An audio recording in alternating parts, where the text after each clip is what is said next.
Já estamos prontos. E assim, doutor Roberto, esse é um tema que eu achei super legal, como falei há pouco, para a gente fechar o ano, porque é um tema que as pessoas têm muitas dúvidas. É um universo até que a gente não pode dizer que é algo novo, né? Há muitos anos se fala do kefir, não é verdade? Mas que hoje está inserido de uma forma muito intensa nesse combate aí, muitas vezes, do cansaço, da questão da imunidade. Então, eu acho que hoje vai ser muito produtivo nesse aspecto. Muito. Da antiguidade mesmo, né? A fermentação acho que iniciou meio que por acaso, Carol. Porque era usado até para alguns povos como método de conservação do alimento.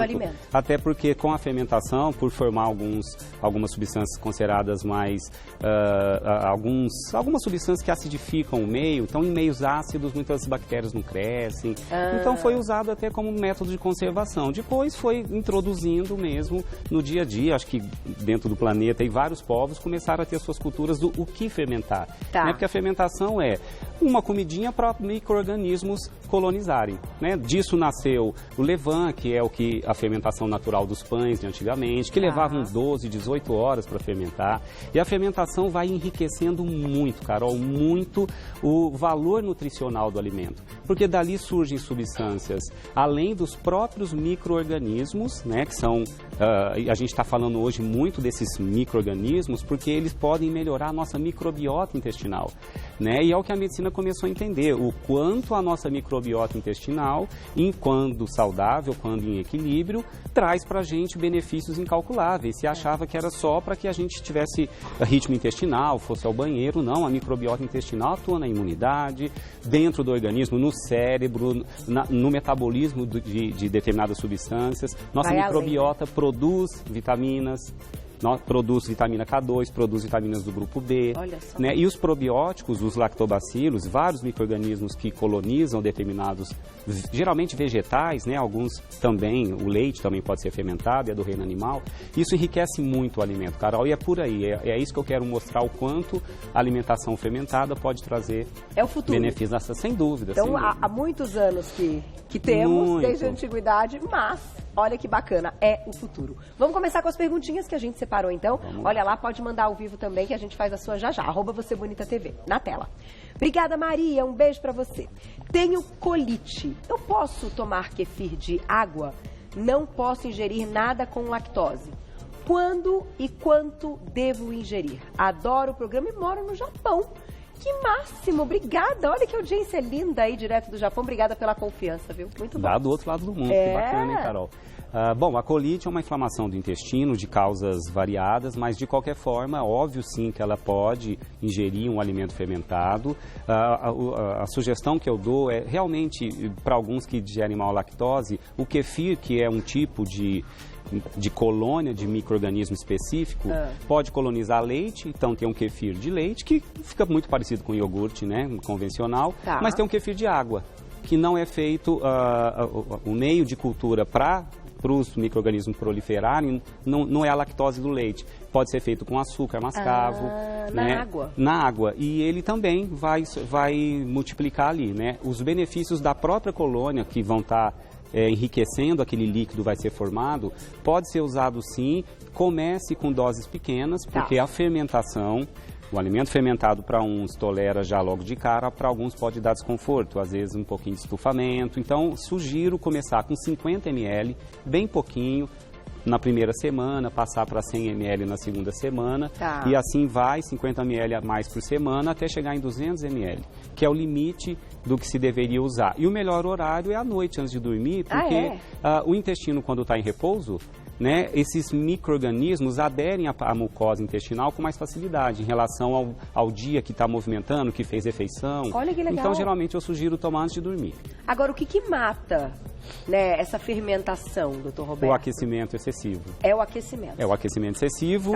O que a gente quer é que não seja contaminado por outros micro-organismos do mal, que a gente tem que estimular a proliferação de micro-organismos benéficos ao intestino, né, que estão ali protegendo, porque tem outros que convivem no nosso intestino que tentam nos invadir. Estão ali pronto para entrar, só que as boas vigiam. Então são mais de 2.000 micro-organismos diferentes. Então a gente quer proliferar, quer estimular a flora das boas bactérias, né? Agora, esquentou muito, passou de uns X graus, não pode ferver, não pode deixar muito quente, jogar substâncias alcalinas, aí não é legal. Não é mais o kefir. Aí não é mais o kefir. Vamos para a próxima perguntinha do público na tela, olha lá. Obrigada, Carla, um beijo para você. Tenho desbiose intestinal que causa diarreia e tenho intolerância à lactose. Olha como que interessante a segunda pergunta que já aparece a questão da lactose. Quais seriam os melhores fermentados para recuperação e cura? Vamos lá. Primeiro, para quem tem...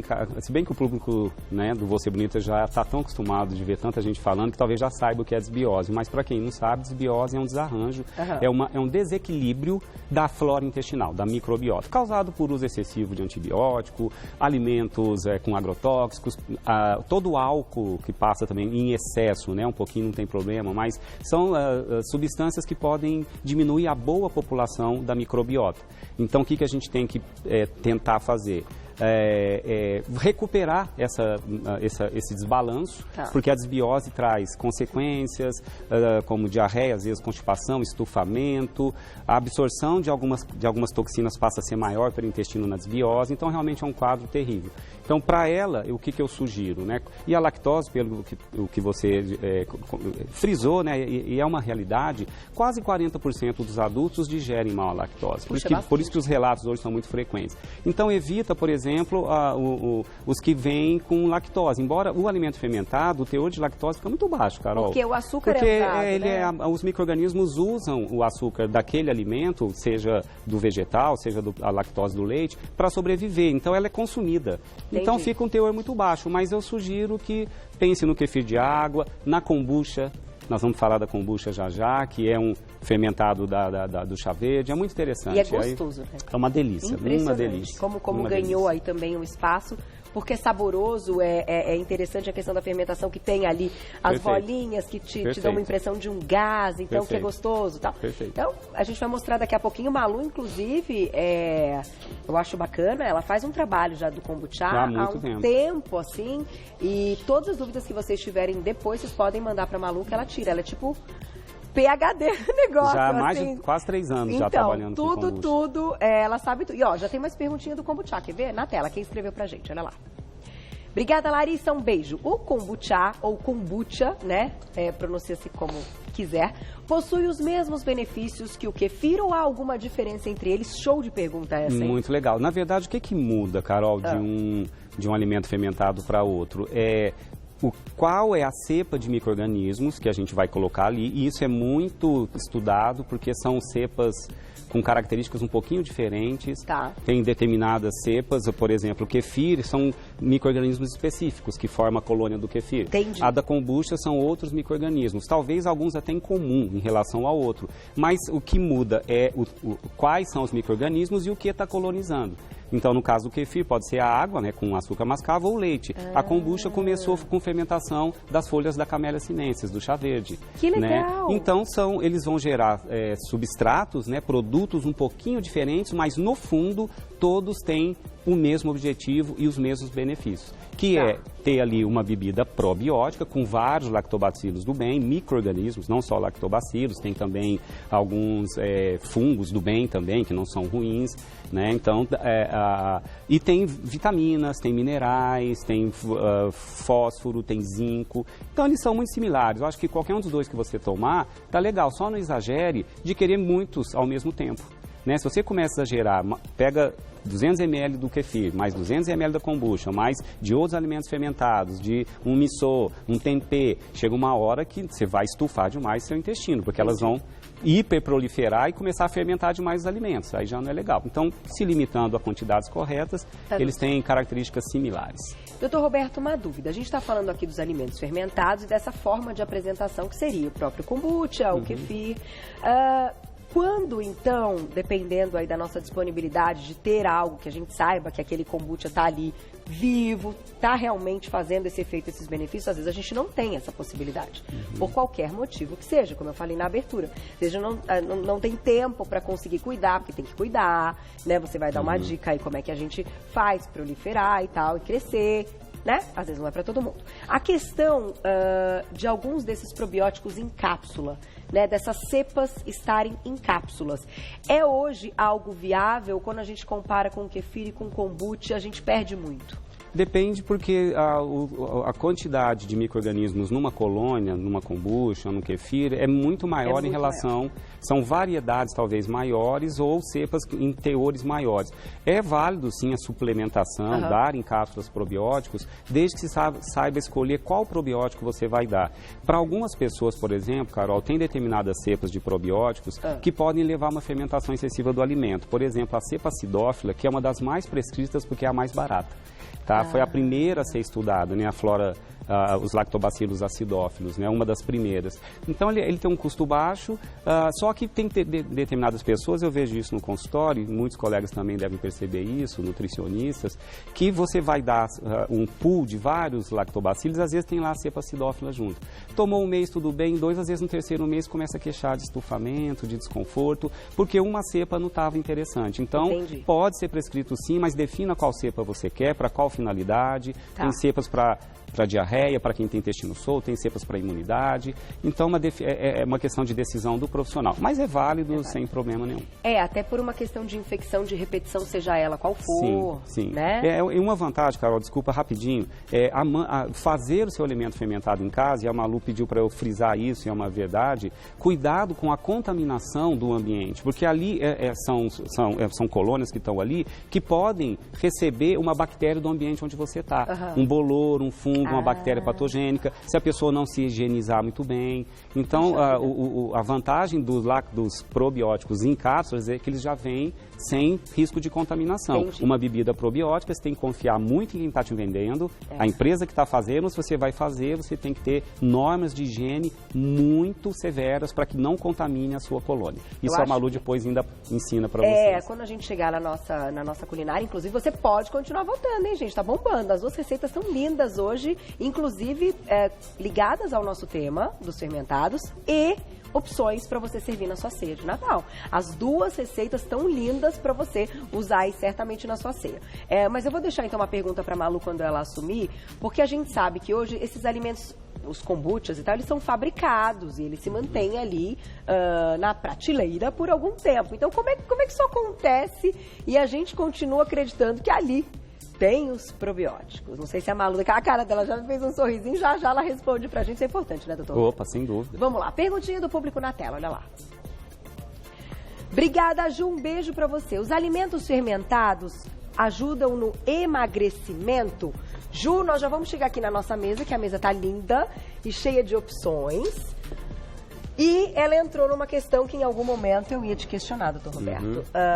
Fala-se que tem uma relação direta. De fato, é verdade? Se descobriu que a microbiota provavelmente pode ser um fator que influencie na obesidade. Isso está em fase ainda de estudo, mas existem evidências, né? Por exemplo, a gente já falou isso, quando se transplanta a microbiota de um ratinho magro, vai lá, pega a microbiota dele e transfere para a microbiota de um rato gordinho.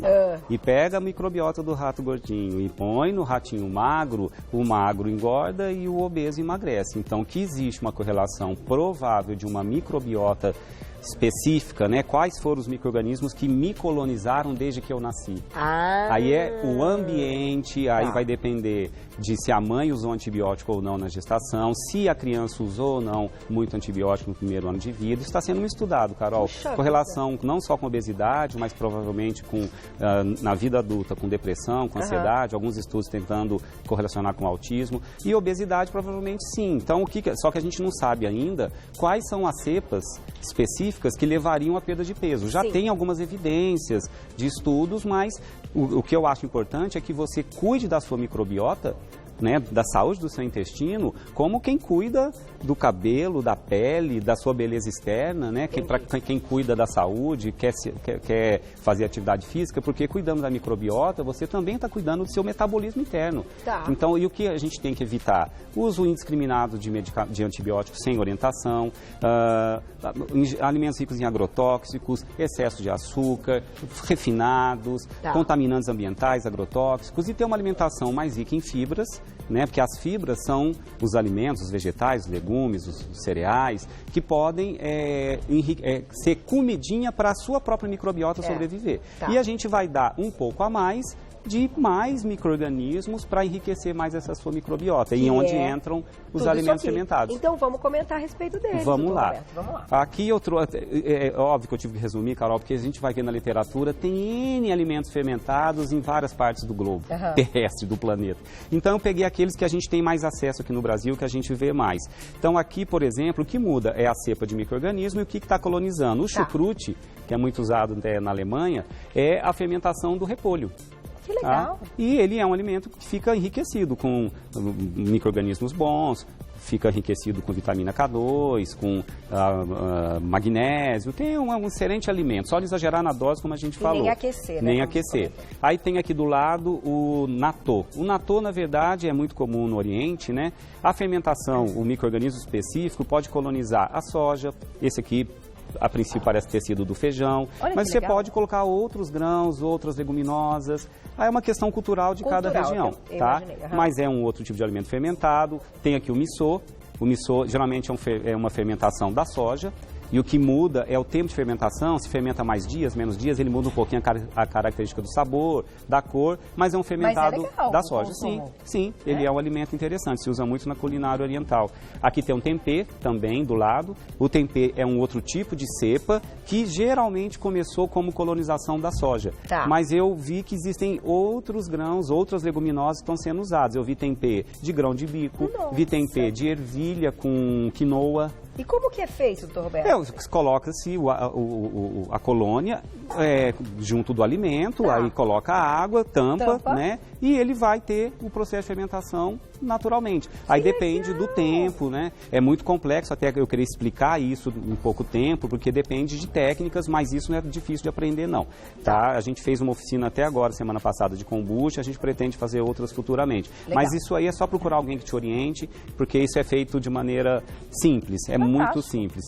Tem o kefir, que eu trouxe aqui do lado, tem o kefir de água, tá? Esse aqui é uma colônia que geralmente ela foi crescida em água, geralmente com açúcar mascavo.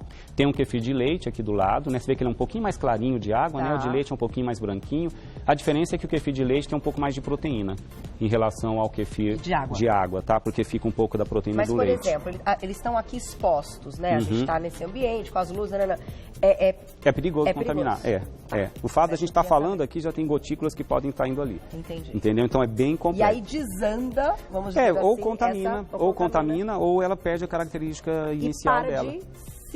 De proliferar, ou ela morre ou ela está levando um contaminante que não pode, né? Você pode depois tomar algo que está com uma bactéria ruim e ter uma diarreia, uma infecção intestinal. Então tem que tomar muito cuidado, Carol. Alimentos fermentados são fantásticos, mas precisa de manusear com muita atenção, com muita orientação. E aqui eu trouxe os mais comuns, o iogurte é um alimento fermentado do leite também. Os queijos são alimentos fermentados. O vinho é um alimento fermentado. A cerveja é um alimento fermentado. E aqui, Carol, eu trouxe a kombucha, que eu acho que aqui é só para mostrar como é que é a colôniazinha da kombucha. Isso aqui é uma colônia, deixa eu ver quem está aqui. Aqui, ó, isso aí. Ó, tá aqui, ó, tá aqui. Esse pedacinho. Esse é um pedacinho da colônia com a primeira fermentação, esse líquido é da primeira fermentação. Uma segunda fermentação pode ser feita com frutas. Eu trouxe esse que a Malu fez de frutas vermelhas. Tá, que está aqui em cima são amoras que estão aqui na parte superior. Olha só, Carol, isso aqui é uma bebida frisante, isso aqui pode ser usado até como se fosse uma champanhe. Sendo um brinde? Um brinde, é uma bebida carbonatada, ela fica com aquele gásinho, tá? E o vinagre, eu trouxe esse que eu tenho em casa, que não é desses de supermercados convencionais. O vinagre, ele também é uma bebida fermentada. Existe a mãe dos vinagres, que é esse tipo de fermentação. Aqui embaixo tem até, não sei se o câmera consegue pegar, mas tem aqui uns negocinhos marrons escuros, tá vendo? Isso aí é uma cepa. É uma cepa? Isso aqui, tá até escrito no rótulo aqui, mãe do vinagre. Que maravilhoso! É isso que eu quero que vocês vejam. Porque esse que é legal tomar, por exemplo, colocar um shotzinho ou uma colher. Isso, esse aqui é de maçã, fermentado na maçã. Os industrializados, esses que a gente compra lá no supermercado, não tem, infelizmente, a mesma característica. Tá? Esse aqui, não acho em qualquer lugar, mas procure que vocês vão ver que... Que é o vinagre. Vende em casa de produtos naturais. Naturais, isso. Pede vinagre de fermentação natural. Que bacana. Fantástico. Bom, tá aí, eu acho que é disponível e as pessoas trocando as informações, tem a questão do kefir, da doação, isso. Né, de você conseguir procurar, enfim, e trocar experiências. No final, gente, tudo são Todas as coisas são experiências. Sim, sim. E se transferem também para essa questão dos alimentos, que eu acho super interessante. Eu vou deixar um tempo o pessoal continuar votando, doutor Roberto, e só vou contar, gente, que de fato precisa de um comprometimento em fazer...